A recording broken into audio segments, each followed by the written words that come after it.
35년이면 제가 봤을 때는 장단컨대 그분이 만든 개수만큼은 충분히 만들 수 있습니다. 네. 원룸 반개수로 400개고 한 40만원, 45만원 정도를 받으니까 1년에 받는 월세 금액이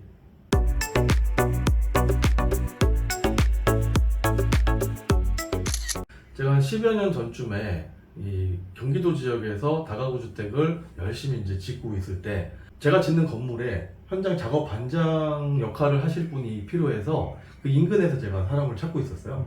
근데 찾다가 저보다 나이가 한 10살 정도 많으신 분인데 직영으로 공사를 하고 있었으니까 현장 소장 역할을 하실 때 제가 월 500만 원을 드리면서 현장 관리 좀 해주십시오 라고 해서 만난 분이 있는데 그분이 나중에 알고 보니까 그때 당시에 10년 전에 그 인근에서 원룸 건물하고 상가 건물을 15개를 갖고 계시던 분이었어요. 그때 당시 몰랐죠 처음에. 근데 그분이 제가 왜 몰랐냐면 공사를 하면은 그 유로폼이라고 그 거푸집이 있는데 그 거푸집 테두리가 이 쇠로 돼 있어요. 네. 그래서 이제 좀 오래 쓴 이 유로폼들은 이 작업하던 사람들이 버리고 가거든요. 네. 버리고 가는데 이분이 항상 그 철근을 갈고리처럼 만들어 갖고 그걸 이렇게 주워 가지고 불에 태우고 계세요.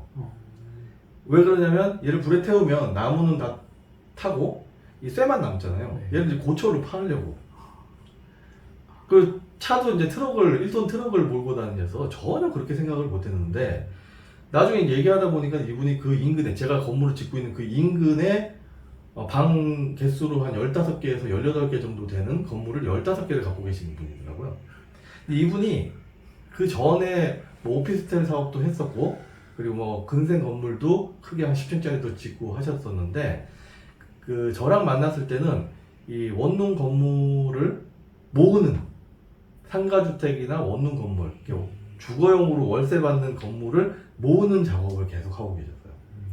언제부터 했냐 내가 이제 물어보니까 저를 만나기 한 7, 8년 전부터 이전에 있던 그 재산들을 부동산들을 다 정리를 하면서 얘를 개수를 갖다가 늘려나가시더라고요. 그래서 지금은 25개를 갖고 계시죠.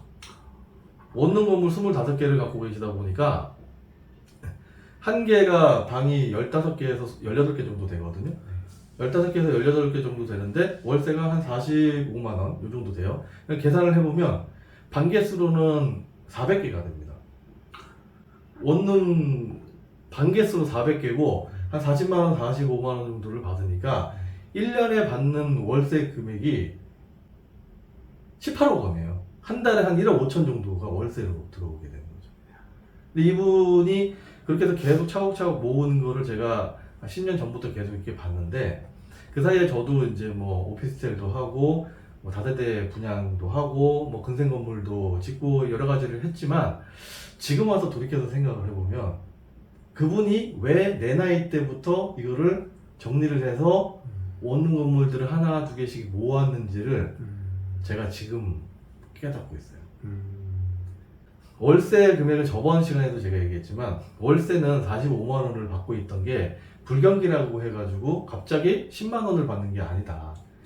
물론 이제 급등하는 경우도 없지만 급락하는 경우도 없어요. 그러니까 이분 같은 경우에는 방 400개에서 월세가 나오니까 매달 나오는 월세가 1억 5천인 거예요. 그러니까 그게 고정적으로 계속 가는 거죠. 근데 이게 그분이 이제 어떻게 개수를 늘렸냐면 한 4개에서 5개 정도 되잖아요. 그러면은 월세 나오는 그 금액만 모아도 그 다음 해에 원룸 건물 하나가 할 수가 있는 거죠. 예를 들어서 한 개에서 나오는 게 한 6천만 원 정도 된다고 하면 이자 빼고 예를 들어서 5천만 원이라고 치자고요. 그렇죠. 그러면 4개면 5, 4, 20, 2억이잖아요. 한 1년 반 정도 지나서 3억 정도가 생기게 되면 그걸로 다시 또 그 정도 사이즈를 또 하는 거예요. 10개 정도 채워지게 되면 계속 그게 반복이 되면서 개수가 늘어나는 거는 속도가 점점 빨라지는 거죠. 지금 제가 돌이켜서 생각을 해보면 가장 마음 편하게 워라벨이죠. 워라벨도 굉장히 좋고 워도 없어 그냥 라이프만 좀 거지. 네. 왜 저도 사실은 이제 이 불경기가 왔다고 해서 사람들이 전부 다 이자가 올라간다 내려간다 이런 것들 때문에 걱정들을 많이 하는데 제가 그 생각을 하게 된 게 저 같은 경우에도 이 불경기다 아니다에 대해서 그렇게 뭐 심리적으로 뭐 걱정이 되거나 그런 게 별로 없더라고요. 그래서 왜 그런가 내가 가만히 이렇게 생각을 해봤어요. 그랬더니 이 고정적으로 나오는 월세 수입이 매달 있다 보니까 얘는 뭐 불경기냐 호황이냐 이거에 따라서 금액이 왔다 갔다 하는 게 아니거든요. 그러다 보니까 저는 불경기나 호황에 대해서 그렇게 민감하게 반응이 안 되더라고요. 둔감해지더라고요. 요걸 생각하다 보니까 예전에 만났던 그 사장님이 생각이 났고, 그래서 그 사장님이 그렇게 했구나.